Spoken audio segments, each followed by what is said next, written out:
Mesdames et messieurs, bonjour. Je suis désolée de ne pas pouvoir être parmi vous pour cette première rencontre des villes actives et sportives, d'autant plus que c'est moi qui avais suggéré ce partage des bonnes pratiques lors de votre remise de prix l'an dernier. Vous le savez peut-être, nous venons de lancer un nouveau cycle de déplacements, les rencontres du sport et des territoires. À ces occasions, je me déplacerai dans les régions de France à votre rencontre. Parce que je veux aller moi-même prendre le pouls de la France, du sport, de ceux qui font le sport dans notre pays. Et naturellement, le réseau solide que vous formez, près de 400 villes, est un maillage essentiel dans la réussite de nos politiques sportives sur le terrain. Pour réussir l'objectif que nous a fixé le président de la République, celui d'atteindre 3 millions de pratiquants sportifs supplémentaires, nous devons mobiliser autour de l'État toutes les parties prenantes du sport en France, fédérations, entreprises, et bien sûr les villes, et à travers vous, les associations que vous soutenez au quotidien. Aujourd'hui, à Bourges, vous illustrez parfaitement cette alliance des forces pour le sport en France.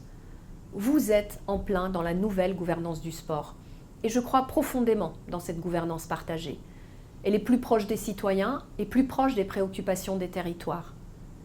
La réponse la plus pertinente aux enjeux du développement de la pratique sportive est notre complémentarité, avec le soutien de l'État, qui doit continuer à aller là où il n'est pas rentable pour les autres d'aller.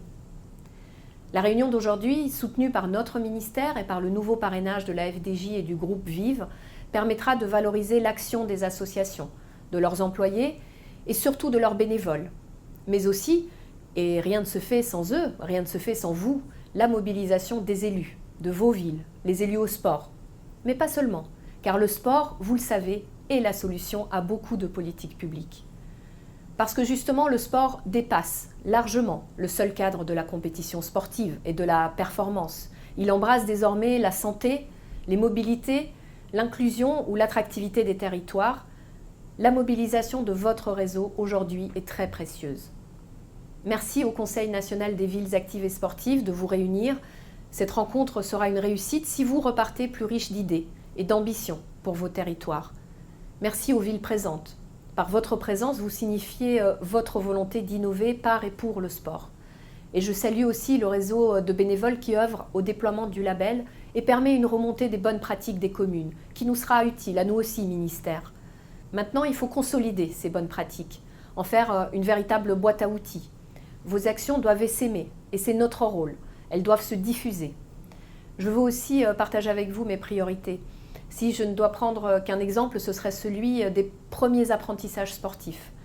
Vous le savez, avec l'aisance aquatique et le savoir rouler à vélo, j'ai à cœur de sécuriser les plus jeunes d'entre nous. Faites un bon accueil au savoir rouler à vélo. Il répond à un enjeu de sécurisation de la pratique, de nos enfants, à un enjeu aussi de développement durable et de mobilité douce.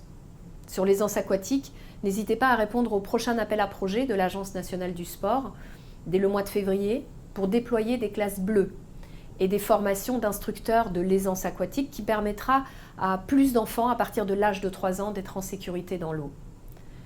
Le président a rappelé dans son discours lors du dernier congrès des maires qu'il se sentait le maire de la commune de France et que rien ne se fera sans vous. Agir localement, c'est votre force et votre légitimité. Merci pour votre investissement. Je vous souhaite sincèrement une excellente journée de travail.